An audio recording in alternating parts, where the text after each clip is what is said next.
दोस्तों, स्वागत है आपके सबसे चाहते YouTube चैनल मैथ मर्थ पे। दोस्तों मैं हूं आपका दोस्त अमोद।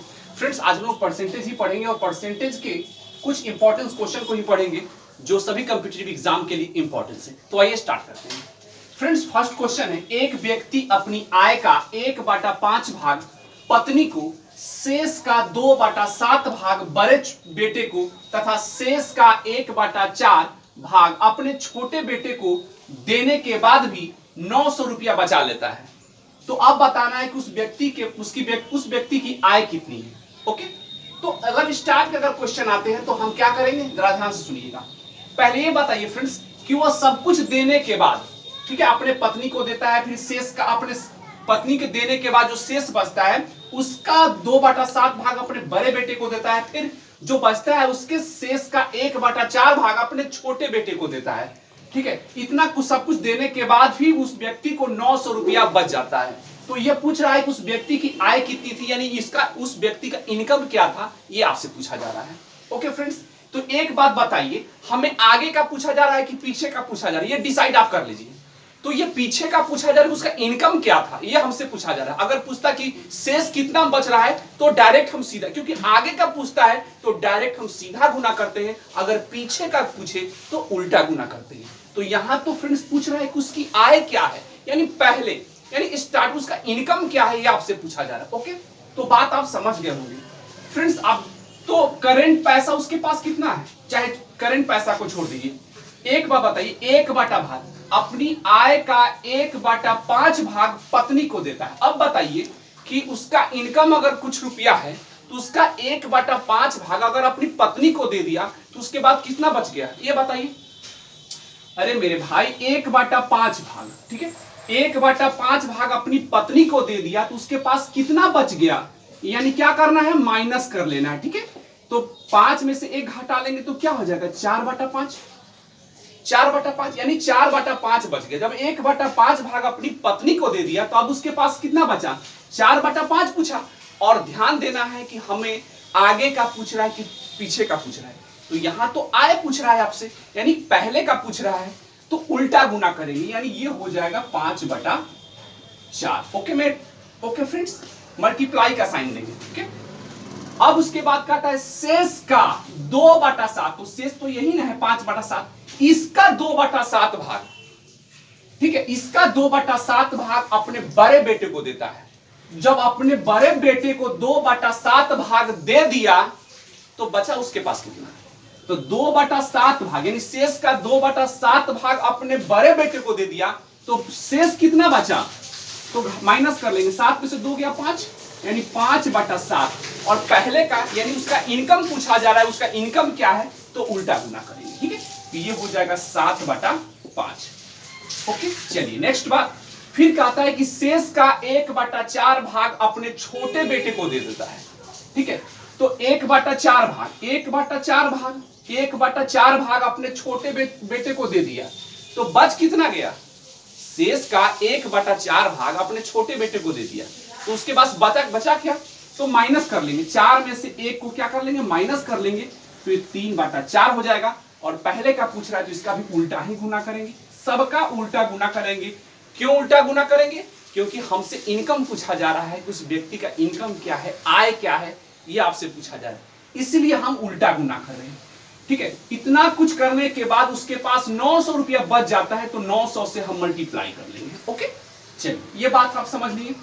अब देखिए 3 बार में कट जाएगा, 300 बार में कट गया, और ये 5 से 6 5 30 60 बार में कट गया, और हाँ ये भी कट जाएगा, ये हो जाएगा 2 दूना 4, 30 दूना 60, और ये 15 दूना 30, यानी 15 बार में कट गया। तो बच क्या गया, 5 गुने 7 35 हो जाएगा, 35 गुने 4 गुने 15। ओके, तो 35 और 15 चौका 60। अब आप क्या करो कि 35 में 60 से मल्टीप्लाई कर दो। ठीक है, तो 6 5 30, 78 18, 18 3 क्या हो जाएगा, 21 हो जाएगा, 18 3 21 हो जाएगा, यानी एक जीरो बचा हुआ है। टोटल 2100 रुपया उस व्यक्ति का इनकम था। तो इस प्रकार आप बहुत आसानी से इजीली निकाल सकते हैं। फ्रेंड्स, मैं आपको समझा रहा था, बोल रहा था, तभी इतना टाइम लगा, नहीं तो आपको अगर आपको पता रहता तो बहुत फास्ट आप भी निकाल सकते हैं। ये तो आपके कलम के ऊपर डिपेंड है कि कितना फास्ट अपने माइंड में आप अपने कलम के स्पीड से आप कर सकते हैं। आइए नेक्स्ट क्वेश्चन को देखते हैं। Well friends, next question, Raman अपनी आय का 20% भोजन पर, शेष का 25% वस्त्र पर तथा शेष का 10% यातायात पर खर्च करने के बाद भी 5400 रुपया बचा लेता है, तो उसकी मासिक आय क्या है? यानी रमन का मासिक आय क्या है, ये आपसे पूछा जा रहा है। ओके, कुछ भी नहीं करना है।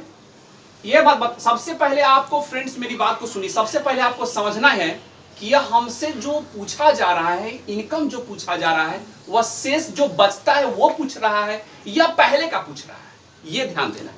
तो कह रहा है कि उसकी मासिक आय क्या है, तो यानी पहले का, यानी उसका इनकम क्या है। इनकम में इनकम हुआ पहले, तभी तो उसमें का इतना % भोजन पर और शेष का वस्त्र पर चाहे जो भी खर्च किया। तो यह आपसे क्या पूछा जा रहा है? इनकम पूछा जा रहा है, उसकी मासिक आय पूछा जा रहा है, यानी पहले का पूछा जा रहा है। ठीक है, बात को समझ में आ रहा है आपको? मासिक आय पूछा जा रहा है, उसकी मासिक आय क्या है। तो सबसे पहले बात हो रहा है कि रमन अपनी आय का 20% भोजन पे खर्च करता है। एक बात बताइए मेरे भाई, 20% का मतलब क्या होता है? 20% का मतलब क्या होता है? 1/5 होता है। आप समझ रहे हैं? 20% का मतलब 1/5 होता है। और एक बताइए कि यह भोजन पर, ये क्या चीज पर खर्च करता है? भोजन पर खर्च कर देता है। और भोजन पे खर्च करने के बाद जो बचता है उसका शेष का, यानी जो बचता है, जो बचेगा उसी को ना शेष बोलते हैं। तो इतना, यानी 20% भोजन पर वो खर्च कर देता है, तो उसके बाद जो बचता है उसका वो 25% वस्त्र पर खर्च करता है। बात को समझिएगा। तो 20% का मतलब 1/5 हुआ। तो इतना तो वो कपड़ा भोजन पे खर्च कर दिया। तो भोजन पे जब ये खर्च कर दिया मेरे भाई, तो बचा उसके पास कितना? घटा लेंगे शेष, यानी शेष निकाला है तो घटा लेंगे। तो 5 में से 1 जाएगा, तो ये हो जाएगा 4/5। 4/5 हो गया। और ये 4/5 हो गया। अब हमको देखना है कि पहले का पूछ रहा है कि बाद का, यानी पहले वाला पूछ रहा है तो उल्टा गुना कर लेना है। यानी 5 हो जाएगा ऊपर और 4 हो जाएगा नीचे। सिंपल सी बात है, मल्टीप्लाई का साइन देंगे। ओके, चलिए अब इतना बचा हुआ है, इसी का शेष का 25% वस्त्र पर। ठीक है, 25%। तो 25% का मतलब क्या होता है? 1/4। 25% का मतलब 1/4। चलिए, तो और ये भी क्या चीज पर खर्च कर रहा है? वस्त्र पे खर्च कर रहा है।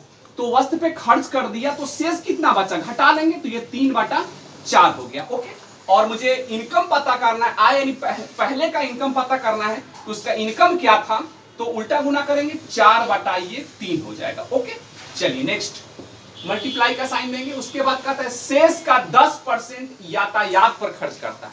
ओके, 10% यातायात पे खर्च करता है। तो 10% का मतलब क्या होता है? 10% का मतलब 1/10। 10% का मतलब 1/10। और इसको यातायात पे खर्च कर देता है। तो यातायात पर जब खर्च कर दिया तो बचा कितना उसके पास? अब तो माइनस कर लेंगे ना, तो ये हो जाएगा 9/10। हमें इनकम पता करना है, मासिक आय पता करना है, तो उल्टा गुना करेंगे, ये हो जाएगा 10 ऊपर और 9 नीचे। इतना खर्च करने के बाद भी रमन को 5400 रुपया बच जाता है। ओके, 5400 रुपया बच जाता है। जो शेष बचता है पैसा, उसी से मल्टीप्लाई करना है। सीधा सी बात है, यह हो जाएगा 9 6 54, 600 बार में कटेगा। फिर इसको काट दीजिए, 3 दूना 6, यानी 200 बार में कटेगा। फिर काट दीजिए 5 बार में, ये 50 बार में कट गया। अब बच क्या गया? 5 में 4 से गुना किए, ये हो गया 20। 20 में 10 से गुना कर देंगे, फिर बचा क्या? 50। यानी टोटली को मल्टीप्लाई करेंगे हम, ये 10 हो गया। ठीक है, और 300 ना और हो जाएगा। यानी टोटल उस व्यक्ति का आय कितना था? तो टोटल 10,000 रुपया उसकी मासिक आय थी। तो फ्रेंड्स, ये बात भी आप समझ रहे हो कि परसेंटेज का हम यूज कैसे कर रहे हैं, फ्रैक्शन में जाकर यूज कैसे कर रहे हैं। अगर प्रॉब्लम हो रही है इसमें, तो आप हमारे चैनल पर, रेगुलर चैनल को हमारे देखते हैं, हमारे वीडियो को देखते हैं, तो आपको तो समझ में आ रहा होगा। क्योंकि मैं ऑलरेडी फ्रेंड्स इस टाइप के, यानी परसेंटेज से फ्रैक्शन में और फ्रैक्शन से परसेंटेज में बदलने का मैंने ट्रिक, कॉन्सेप्ट, हर चीज बताया है। और ये भी बताया है कि इसका यूज कितना यूजफुल होता है, कितना इंपॉर्टेंस होता है। अगर ये बात अगर हम समझ जाते हैं, तो परसेंटेज रियली में एक खेल बन जाता है। और जब कि कोई भी चीज अगर खेल की तरफ पढ़ो, अगर पढ़ाई को भी अगर हम खेल बनाने, अगर हमें मतलब मजा आएगा किसी चीज में, मतलब इंटरटेनमेंट बन जाए वो, तो पढ़ने का मजा ही कुछ और हो जाता है। अगर हम कोई चीज सीख जाए, अच्छे से जान जाए, तब तो पढ़ने में बहुत मजा आएगा कि यार बहुत अच्छा सॉल्व हो रहा है। तो ठीक उसी प्रकार अगर ये बात समझते हैं तो आपके लिए ये समझना कोई बड़ी बात नहीं है, यदि आप हमारे चैनल पर रेगुलर देखते हैं, हमारे वीडियो को देखते हैं। अगर चैनल पर नए हैं, पहली बार हमारे इस वीडियो को देख रहे हैं आप और चैनल पर नए हैं हमारे इस चैनल पे, तो सबसे पहले नीचे दिए गए सब्सक्राइब के ऑप्शन को क्लिक करके चैनल को सब्सक्राइब कर लीजिए और साथ में बेल आइकन को भी दबा दीजिएगा, ताकि लेटेस्ट इस प्रकार की जो भी मैं video, competitive video, latest video आपके लिए डालूंगा ना, उसका नोटिफिकेशन आपको हमेशा मिलता रहेगा। और अच्छा लग रहा है तो कमेंट के माध्यम से मुझे बताते रहिए कि आपको ये वीडियो कैसा लग रहा है, और साथ में लाइक भी करते चलिए। ओके फ्रेंड्स, ये बहुत इजी होता है। आइए नेक्स्ट क्वेश्चन को देखते हैं। Well friends, next question 3 number. पंखे के मूल्य में 25% की कमी होने से इसकी बिक्री 40% बढ़ जाती है। किसी दुकानदार की आय पर कितना प्रतिशत प्रभाव पड़ेगा इसका, ये पूछा जा रहा है। फ्रेंड्स, एक बात जरा याद कर लीजिएगा हमेशा के लिए, अगर सम्मिलित प्रभाव पूछे, कमी पूछे, वृद्धि पूछे, सम्मिलित जब भी कोई दो चीज कितना परसेंट की कमी या दूसरे में भी कमी या वृद्धि, यानी अगर सम्मिलित संयुक्त प्रतिशत कमी या वृद्धि की जब भी चर्चा होगा और आपसे पूछा जाएगा कि कितना प्रतिशत प्रभाव पड़ा या कुछ भी, तो आप इसके लिए बात याद रखिएगा, ये ट्रिक याद रखिएगा, फॉर्मूला याद करिएगा। अगर मान लीजिए कमी है तो मान लीजिए -a लिखिएगा, ठीक है। फिर इसके बाद कहता है कि 40% बढ़ जाती है, यानी वृद्धि है, तो +b लिखिएगा। बात समझ में आ गया? चलिए, फिर उसके बाद क्या करना है कि एगो कमी है, वो क्या है, वृद्धि है, यानी एक माइनस में और एक प्लस में। अब प्लस माइनस क्या होता है, माइनस होता है, आप जानते भी होंगे। सीधा माइनस दीजिए और लिखिए AB/100। बस इसी ट्रिक का आपको यूज करना है जब भी सम्मिलित आपसे पूछे तब। चलिए, जैसे क्वेश्चन है कि पंखे के मूल्य में 25% की कमी होने से इसकी बिक्री 40% बढ़ जाती है, तो किसी दुकानदार की आय पर कितना प्रतिशत प्रभाव पड़ेगा। तो इसके लिए याद रखिए 25% की कमी है, तो कमी है यानी -25 लिख देना है, ठीक है। उसके बाद है कि बिक्री कमी होने से इसकी बिक्री 40% बढ़ जाती है, तो बढ़ जाती है तो प्लस दीजिएगा और लिखिएगा 40। ओके, चलिए, और एक क्या है, कमी है और एक वृद्धि है, यानी एक प्लस में और एक माइनस में। कमी का मतलब माइनस और वृद्धि का मतलब प्लस। तो प्लस माइनस जब भी मल्टीप्लाई होगा, क्योंकि दोनों आपस में ए और बी आपस में मल्टीप्लाई होगा, तो माइनस और प्लस जब मल्टीप्लाई होगा तो माइनस होगा ना, तो माइनस और 25 गुने 40 हो जाएगा और बाई 100 हो जाएगा। ओके, बस इसको सॉल्व कर दीजिए, ये 4 बार में कट जाएगा और ये कट जाएगा 10 बार में। -25 अब +40 कितना होता है, हटा लीजिए, 10 में से 5 गया 5, हासिल दिया 3 हो गया, 3 में से 2 गया 1। ओके, चलिए, बच गया -10 और 15 में से 10 जाए कितना आएगा 5, यानी 5% का दुकानदार की आय पर 5% का प्रभाव पड़ेगा, ये टोटल। तो सम्मिलित जब भी आपसे पूछे ये बात याद रखिएगा, अगर कमी है तो माइनस, वृद्धि है तो प्लस। अगर मान लीजिए कि दोनों कमी है तो दोनों माइनस में लिख देंगे, ठीक है, और माइनस माइनस क्या हो जाएगा, प्लस, AB/100। अब मान लीजिए कि दोनों वृद्धि है अगर, तो ये भी प्लस में, ये भी प्लस में, ये भी प्लस में, ठीक है। ये बात याद है, कोई भी चीज का जब भी दो चीज की बात हो कि हाँ इतना परसेंट बढ़ जा रहा है तो इतना परसेंट घट जा रहा है, या इतना बढ़ गया और फिर इतना बढ़ गया, तो बताइए कि फिर इतना प्रतिशत क्या होगा। अगर कभी भी अगर इस टाइप का बात मन में आए, दो चीज का बात आए कि कमी हो गया फिर वृद्धि हो गया, यानी सम्मिलित कमी या वृद्धि की जब भी चर्चा हो ना, आप इसी ट्रिक का यूज करेंगे। बस एक ही ट्रिक है, बस याद करना है क्या कि वृद्धि है तो प्लस, कमी है तो माइनस। ओके, तो फ्रेंड्स मैं उम्मीद करता हूं कि ये क्वेश्चन भी आपको समझ में आ गया होगा। आइए नेक्स्ट क्वेश्चन को देखते हैं। Well friends, question number 4। एक दुकानदार 1000 रुपए से अधिक का सामान लेने पर 20% की छूट देने की घोषणा करता है, बात को समझिएगा, तथा नगद पैसा देने पर 5% की अतिरिक्त छूट देने की घोषणा करता है। विवेक ने 1500 रुपए का सामान खरीदा, तो बताइए कि विवेक को कुल कितने रुपए की बचत हुई। ओके, तो फ्रेंड्स यहां देखिए बात है कि दो छूट के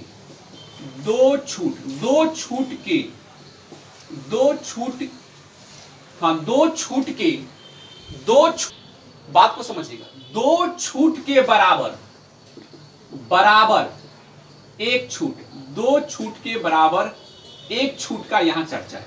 दो छूट है के बराबर एक छूट की बात है, तो विवेक ने इतना खरीदा तो बताइए कि विवेक को कितने रुपए की बचत हुई। ठीक है, अगर ऐसा बात आता है तो देखिए पहला क्या है, 20% छूट देने की घोषणा करता है। ठीक है, 20% यानी 20 छूट देने की घोषणा करता है, नगद पैसा देने 5% और, तो ये ऐड कर देंगे 5% और हो गया। ओके, चलिए यहां तक आप समझ ली। उसके बाद 20 × 5/100। ओके, चलिए तो ये 20 500 और 5 से 5 ये कट गया। ओके, 5 से 5 कट गया तो ये कितना हो गया, 25 और 1 माइनस हो जाएगा तो ये आ गया 24। ठीक है, कितना आया, 24 आया। ठीक है, ये 24 आया। अब आपको सीधा क्या करना है, 24% हुआ, हाँ 24% आया, ये 24% आया। ठीक है, 24% आया। अब देखिए कि 1500 रुपए का सामान खरीदता है, तो 1500 का वह सामान खरीदा, तो इसी का ना 24% आपसे पूछा जा रहा है। ठीक है, या डायरेक्ट हम ऐसे मल्टीप्लाई 24% से ये 200 ना कैंसिल हो गया, 15 में 24 से मल्टीप्लाई करेंगे 360 आएगा। यही 360 रुपए विवेक को 360 रुपए की बचत। बहुत सिंपल क्वेश्चन था, ये भी आपको समझ में आ गया होगा। आइए नेक्स्ट क्वेश्चन को देखते हैं। वेल फ्रेंड्स, क्वेश्चन नंबर 5, एक संख्या में पहले 20% तथा पुनः 20% की वृद्धि की गई। ठीक है, बढ़ी हुई संख्या को कितने प्रतिशत कम किया जाए ताकि यह प्रारंभिक संख्या के बराबर हो जाए। ठीक है, यानी कितना प्रतिशत हम कम करेंगे जिससे यह प्रारंभिक संख्या के या बराबर रहेगा। तो इसको निकालना है तो सबसे पहले यही काम कीजिए, एक संख्या में 20% की वृद्धि, तो वृद्धि है तो प्लस, ठीक है, तथा पुनः 20% की वृद्धि तो फिर 20, और दोनों वृद्धि की चर्चा है तो यहां भी प्लस होगा, और फिर हो गया ये हो जाएगा 20 × 20 और बाई 100। जो मैंने ट्रिक पहले बताया आपको फॉर्मूला वही होगा, एक सोना से एक सोना, फिर एक सोना से एक सोना काट दीजिए, 20 में 20 जुड़िएगा कितना हो जाएगा, 20 में 20 जुड़िएगा कितना हो जाएगा 40, और ये प्लस 2 में 2 से गुना कीजिएगा 4, ये टोटल हो गया कितना 44%। बात को समझिएगा, ये 44% हो गया। अब जो हाँ ये बात कह रहा है, इसको बात को जरा सोचिएगा, बढ़ी हुई संख्या को, यानी यही बढ़ी हुई संख्या को कितने प्रतिशत कम किया जाए ताकि यह प्रारंभिक संख्या के बराबर हो जाए। तो 44%, ठीक है, तो 100 यही ना था, जैसे पहले होगा 100 होगा, अब कितना हो गया प्लस 44 हो गया, तब हो गया 144%। बात को समझिएगा, तो 44 है तो ये 44 ऊपर हो गया और 144, क्योंकि कोई भी संख्या क्या होता है 100% होता है। ठीक है, तो वो बोलता है तो ये 44% की ये सम्मिलित वृद्धि कितना है 44%, तो ये 144 ना हो गया, 144 हो गया। अब कहता है कि इसमें कितने प्रतिशत की कमी की जाए, कितने प्रतिशत की कमी की जाए कि प्रारंभिक संख्या के बराबर हो जाए। तो मेरे भाई पहले तो वह बढ़ के हो गया 144, तो वृद्धि कितना हुआ है 44 से ना, तो यही ना 44 को कमी कर देंगे, तो 44 ऊपर 144 नीचे, और 100 से मल्टीप्लाई कर देंगे, सिंपल सी बात है। अब इसको काट छाट कर लीजिए, 7 दूना 14, 2 दूना 4 यानी 72, 22 दूना 44, 36 दूना 72, 11 दूना 22। ठीक है, और यह हो जाएगा 9 चौका 36, 25 चौका 100, 11 में 25 से गुना कीजिएगा तो ये हो जाएगा आपका 275 हो जाएगा। ठीक है, कितना हो जाएगा 275 हो गया, और 22 में 9 आ गया। यही आप कितने प्रतिशत, यही 275/9% कम किया जाएगा, जिससे यह प्रारंभिक संख्या के बराबर हो जाएगा। तो फ्रेंड्स, मैं उम्मीद करता हूं कि यह क्वेश्चन आपको अच्छी तरह से समझ में आ गया होगा। तो अच्छा लगा हो तो कमेंट कीजिएगा, और कमेंट के माध्यम से मुझे बताइएगा कि आपको यह वीडियो कैसा लगा। ठीक है, और लाइक तो करते चलिए। मिलेंगे नेक्स्ट वीडियो में, अपना ख्याल रखिए। जय Hind friends, thank you so much.